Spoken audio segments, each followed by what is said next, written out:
apakah benar ada tiga sistem Gojek yang akhir-akhir ini gitu ya lagi ramai diperbincangkan oleh para driver gitu.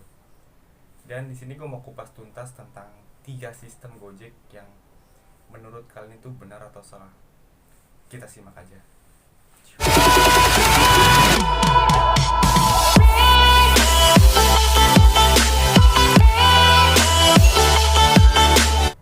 Oke, jadi sistem yang pertama adalah sistem acak gitu ya, pembagian order secara acak. Apakah benar ada pembagian order secara acak atau random gitu ya?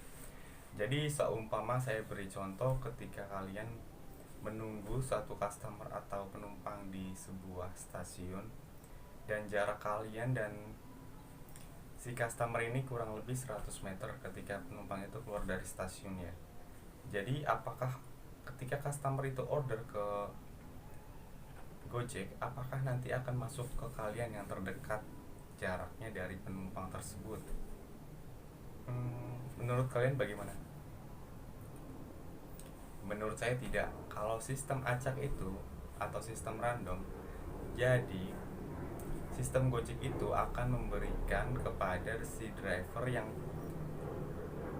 mungkin lebih jauh dari stasiun ketimbang driver yang ada dan lebih dekat dengan penumpang. Kenapa? Karena sistemnya satu random, acak, dan yang kedua adalah pergerakan dari si driver itu lebih terlihat oleh sistemnya. Jadi cara membedakannya adalah ketika si driver yang lebih jauh itu dia nggak sengaja melintas dari stasiun ke stasiun. Ketika yang jaraknya lebih dekat, mereka ngetem di stasiun. Nah, jadi secara pembagiannya adalah sistem yang pertama ini saya percaya sistem acak. Jadi menurut saya itu benar, sistem acak itu ada benarnya. Driver yang lebih dekat tidak dikasih dan driver yang lebih jauh malah dikasih. Karena solusinya adalah dari pergerakan. Sistem bisa membaca akun yang bergerak dan akun yang hanya diam.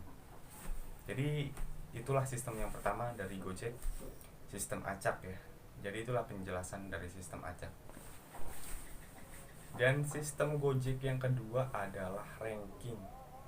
Apa kalian percaya gitu? Pembagian order menurut ranking tertinggi, performa yang bagus, bintang yang bagus. Percaya nggak? Kalau saya nggak. Jadi saya kasih tahu ya, bukannya saya so tahu, maaf. Tapi pembagian order Gojek adalah menurut saya itu dari pengalaman saya itu adalah dari riwayat order kalian. Jadi ketika ada yang order, seumpama kalian adalah pemain GoRide, tapi ada yang order GoFood, itu tidak akan masuk ke kalian. Dan begitu pun sebaliknya. Jadi menurut saya sistem yang kedua ini salah, bukan menurut ranking ya.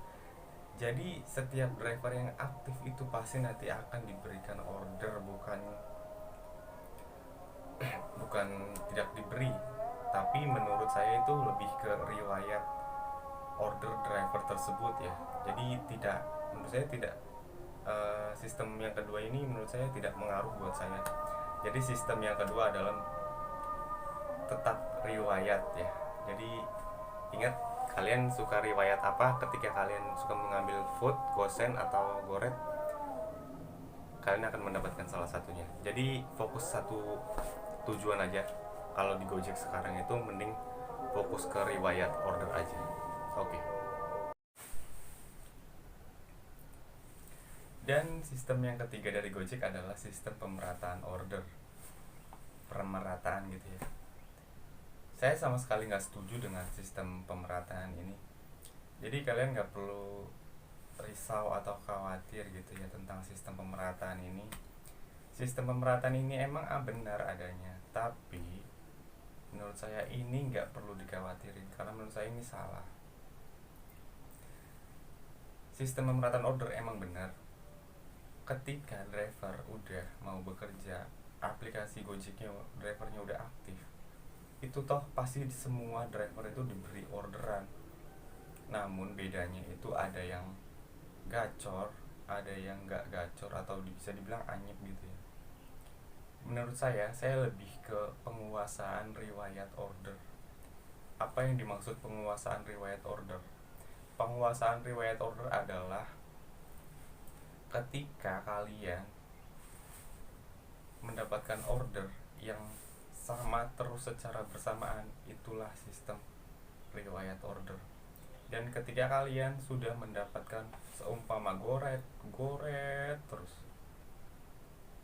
latihlah itu menjadi akun goret. Dan ketika kalian udah menjadi akun food, latihlah terus untuk mendapatkan GrabFood.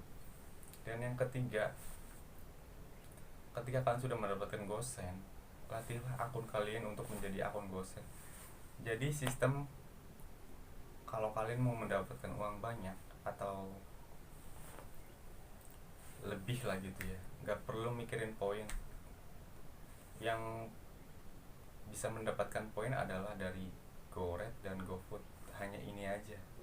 Kalau kalian mau latih dua ini, mungkin bisa ya mendapatkan skema-skema yang tinggi dan poin-poinnya tembus. Tapi kalau kalian GoSend, kalian nggak akan bisa, karena menurut saya lebih memilih argo-argo yang lebih tinggi gitu dibandingkan argo-argo yang di bawah 20.000, lebih ke 50.000 ke atas saya baru ambil gitu. Jadi menurut saya itu lebih penguasaan riwayat ya. Jadi nggak perlu risau atau guna dengan sistem pemerataan order, sistem ranking, sistem acak, itu nggak perlu khawatir. Jika kalian sudah menguasai riwayat, pasti itu akun bakalan gacor. Di video berikutnya nanti saya akan beri contoh tentang sistem ya. Jadi lebih ke penguasaan riwayat order dibandingkan 3 sistem yang diterapkan oleh orang-orang yang menurut saya itu salah gitu ya. Maaf kalau saya so tahu atau gimana, tapi saya lebih ke pribadi saya sendiri, atas pengalaman saya sendiri. Jadi lebih baik fokus ke riwayat order kalian dibandingkan sistem 3 itu tadi. Latihlah akun kalian sebisa kalian, semampu kalian. Kalian bisanya apa, GoRed, GoSend atau GoFood, pilihlah salah satu biar kalian bisa mendapatkan uang. Di 2020 ini kalian gak akan bisa mendapatkan tupo kecuali akun kalian itu sudah dikuasai oleh riwayat. Oke, cukup jelas ya. Oke, demikian video dari gua. Jangan lupa di like, share, dan subscribe. Semoga bermanfaat. Terima kasih untuk 1.500 subscriber yang udah bertahan di channelnya Wahyu TV. Jangan lupa jika ada notifikasi, mampir dan ditonton videonya sampai habis. Simak penjelasan dari saya. Assalamualaikum warahmatullahi wabarakatuh. Semoga bermanfaat.